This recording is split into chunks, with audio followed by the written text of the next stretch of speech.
How many of you actually are the bad neighbor?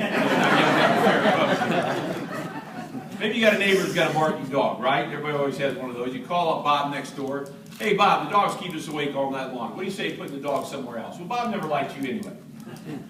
Next time you look out the window, the dog's tied at the front door. Anybody have any neighbor like that? Point is, your call has no muscle.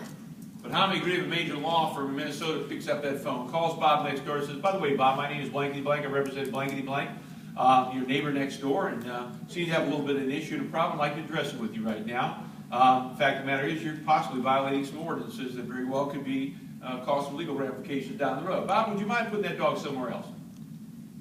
How many believe that dog might find a different place to bark? Would y'all agree, all right? You know what's exciting about that phone call was not made at $300 to $400 an hour, all part of your membership in LegalShield. And right now, a lot of you are thinking back of issues and things that you dealt with that you never dealt with because the system was too expensive. You backed away from it or ran away from it. Now you can have an aggressive attitude towards that, and life can be a little bit more easy to deal with, all right? And it's not what we've dealt with in the past. The future is going to become more complicated, as many of you well know. Letters written on your behalf. Now, how powerful is that? It's like having a muscle you haven't used in years. How many here today would join a health spa if you knew somebody else would actually work out for you and you got the muscle? They have that in California now. You can send somebody out the track and they run 6 miles, you lost 6 pounds. Isn't that a great idea, right? People will probably buy into that, all right? Today, maybe a warranty wasn't honored. Somebody didn't show up to finish the job. Maybe an overbilling of a situation. You write a letter, you feel good about it. But your letter goes to the same pile everybody else's letter goes to. Now, ladies and gentlemen, when a major law firm writes that letter with lawyers listen left, right, and corner, how many believe the response is going to become fairly quick? And how many believe that generally goes to a different department? All right? Ladies and gentlemen, I've heard so many testimonials just in the last few weeks of my travel across the country just in regards to a letter. I'll give you one example. This happened in Virginia just the other day. And this is kind of a crazy thing because I don't know much about the internet stuff and these iPads and all this crap here, okay, all right? But anyway, this particular product was listed at $4.99, all right? But then it was on sale for $3.99, and if you took this coupon in, you got it for $2.99, all right? Well, one of our associates, members, took it in and bought the product for $2.99. Got home, and that night on the news, it said we're going to offer this product now, we're eliminating our inventory for $99. Well, he took the sales receipt back to the business, and they said, well, we can't honor this because we don't have a supply of it. He said, well, you're supposed to honor this. Well, they would not honor it. They called our law firm. Our law firm wrote a letter, and the letter response came back. Have that gentleman take his sales receipt back to them. We'll refund his $200. And guess what they did? They did it on a national scale for everybody across the country at that point in time because of one letter written on behalf. Now, how many of you here would not hire a lawyer for an additional $200, knowing that the charge would probably be $300 to $400 just to get the lawyer? Power of this on a little aspect. Document review. Don't you sign a thing today that's not been looked at by an attorney. Why? Because we make risk. You know, if he's my neighbor, I'm still going to buy the what? I'm still going to buy the lawnmower with a handshake, right? But if I'm going to buy that house, I better have a lawyer review that document. Good example is my oldest son, David.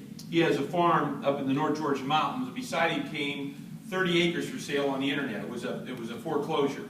And he went online, he won the bid, okay?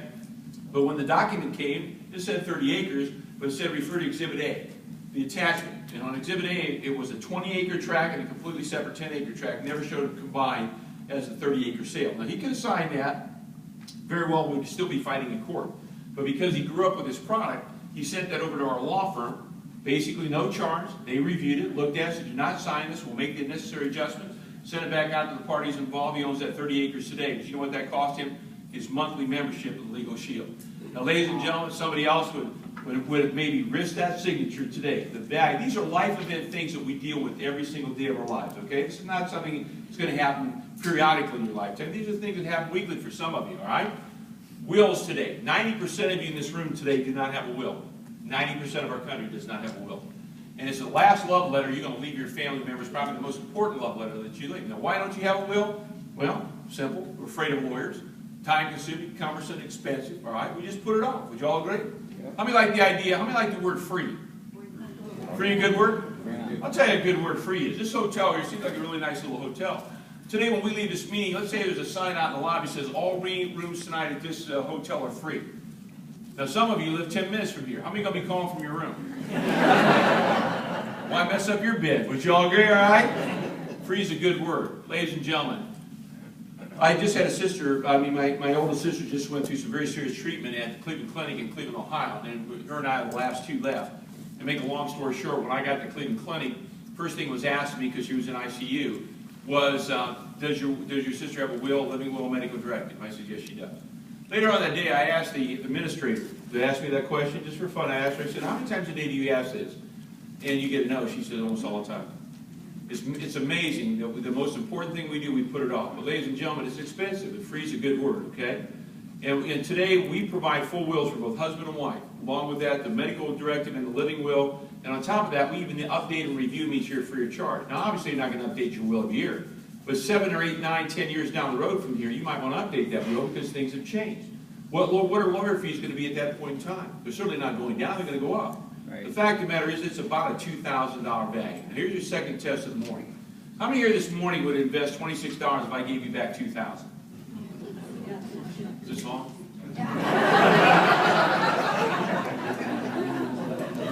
If you don't like that investment, you could have gave Wall Street $2,000 in 2008, and it gave you back $26. All right? Ladies and gentlemen, the most important factor is a critical factor in our household today that we have those wills. And I want everybody to think about this. 90% of the country right now does not have a will. And you are able to really provide that, really basically for the price of a membership at LegalShield, all right? Let's talk about some other things. Talk a little bit about the automobile area just for a second, all right? First of all, how many here today have ever been in traffic court? How many of you had children been in traffic court? How many of you had children been in traffic court and you never knew it? Yeah. Little Johnny's got more points in his driver's license than he ever scored in a Minnesota basketball game. All right? How many of you are convinced there are no speed limits in America? I think it's an eye test factor out there. I think those signs, 55, 70, that's all that is. Last time any of you did 55 was on your way out your driveway. And that was in reverse. Right? Ladies and gentlemen, here's something many of you may or may not be aware of. And I was never aware of this because of the fact that I had 2 sons closing in on driving age many, many years ago. When I found out criminal offenses were not covered by my insurance companies, that scared me to death. I said, you talk about manslaughter, homicide, and negligent homicide. You know, you live in a country up here where, ice on the road. Somebody can hydroplane. They can kill somebody. Let's hope and pray it never happens. But if it did, the question is, the insurance company will take care of the claim. They'll take care of the settlement. But when it comes to the criminal offense, you are on your own. With our program, ladies and gentlemen, as long as you are not on drugs or drinking, we'll represent that child or you win, lose, or draw any courtroom anywhere in the country, no matter what the cost is. If it costs $50,000 to defend that child, it's only going to cost you your $26 monthly membership fee. Do I have to sell anybody on this program this morning? No. Ladies and gentlemen, the power of this just by itself. Traffic violations. Steve introduced me. I am the #1 income earner of LegalShield, but I also have the distinction of being the #1 ticket holder also of LegalShield. Just about everywhere I go today, I get a ticket. Thank God Joanne didn't let me drive. But even though I've got more tickets than most of you in this room combined, according to the state of Georgia and my insurance companies, I'm considered a safe driver. And I'm going to believe they're the only ones that count, all right? But ladies and gentlemen, I can tell you story after story of my traffic tickets. I recently built a beach home in a little South Carolina island called Pawleys Island, South Carolina. Some of you might know where Pawleys is. It's a very old, where the famous Hammond comes from. And I built this house on this island, and every time I drive down there, I go through this little town called Kingstree, South Carolina, where I've now been stopped by the same officer 3 times in Kingstree, South, same officer. Now, first 2 times he gave me a ticket. Now, this 3rd time he pulled me over, he came up to my window and he said, "Well, Dave." He knows me by name now. All right? Said, "Well, Dave," he says, "I see you going to your beach house." Well, that's Officer Crump. I know him by name now. All right? He says, "Officer Crump, you're not going to give me another ticket, are you?" He said, No, I'm not going to give you another one, although you're speeding again. He says, "Those last 2 I gave you, I had to go to court." He says, "Who are you anyway?" I'm agree legal representation makes a difference. Right? Ladies and gentlemen, I took those tickets back from Kingstree, South Carolina to Georgia. In turn, got me my provider law firm, got me the lawyers in Kingstree, South Carolina, represented me in traffic court. My record's still clean. Insurance rate's still the best. You know what that cost me for that? My monthly membership, LegalShield. How many know it would have been $500 to $700? All right. Best story came in Oregon. You got a minute? I'm going to tell you about it. Sure you got it. All right, here it is. All right. My best story came in Oregon. I was out in Eugene, Oregon. They had about 4 or 5 hours to kill one afternoon. So I was going to rent a car. and go from Eugene, Oregon over to Florence, Oregon. I want to see the coastline of Oregon, which I'd never had. I was going to have lunch on. Beautiful, gorgeous day. And I went pulling out of the Eugene airport on what I thought was an abandoned highway. And I was trucking along pretty good. When all of a sudden I looked in the rearview mirror and I saw this car coming up real fast. Lights were flashing, sirens were roaring. And I thought to myself, well, there must be a serious accident up here. So I actually rolled down my window and went like this to the officer. Well, I pulled off the side of the road. When I did, so did he. Now, this is no disrespect to any law officers in our meeting this morning. But how many here this morning have ever saw the movie Smokey and the Bandit? Let me tell you something. This law officer got out of his vehicle. He was an exact duplicate of Jackie Louise. I'm talking Buford T. Justice right down to the tip. In fact, if this guy would have had to go for his gun, in my personal opinion, it would have took 20 minutes. I still swear to this day he had on an ankle holster. I've never seen a gun hang that low. And I said, officer, I said, there's no need to stop me. I said, I know exactly where I'm going. I was having a great, he did not think that was funny. He gave me a ticket. Was it guilty? It was questionable. Because when I looked at his speedometer, I was stopped. I could have never sworn how fast I was going. Here's the point for our guest today. I'm now 2,500 miles away from Atlanta, Georgia. I got a ticket on this remote back road of Eugene, Oregon by an officer that I've never met before my entire life, right? But now I am a LegalShield member. Now follow me along, ladies and gentlemen. I took that ticket and flew back to Georgia, all right, and gave it to our provider law firm in Georgia, who in turn sent it back out to the provider law firm in Portland, Oregon, who in turn hired the referral attorney in Eugene, Oregon, a gentleman by the name of Edwin Spiney, to this very day who I've never met. Now let me tell you what Mr. Spiney did on my behalf.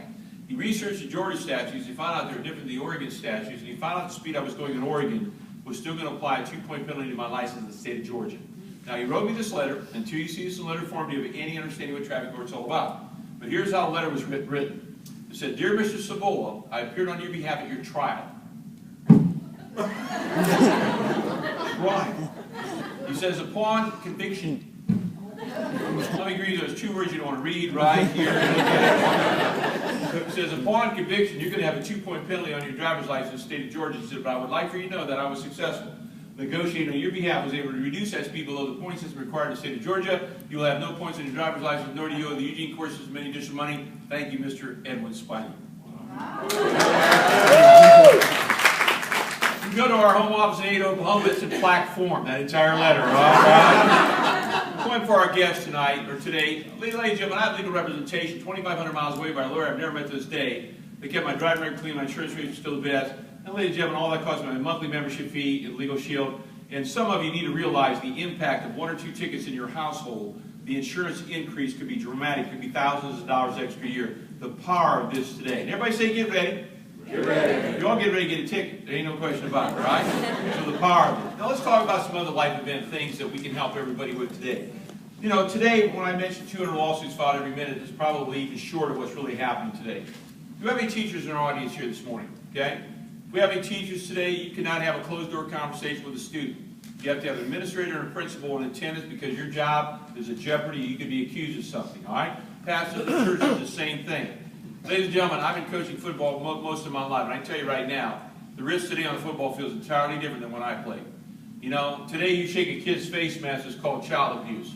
When I played, it was a normal way of conversation. There's a couple of you guys in this room who don't even remember that because when you played, there weren't any face masks. But anyway, you all know who you are. But today, many of you saw a few years ago, 2 years ago, when that Kentucky coach almost went to jail for 20 years of life. That young man died of heat stroke. Today, unfortunately, it's happening a lot. It's happening more than we'd like to say. Today, I actually have a coach walks with me during you know, our seasons, okay, especially when the heat index is up. And we have a wet ball. We have what they call a heat index machine, all right? And every 15 minutes, he gives me a reading.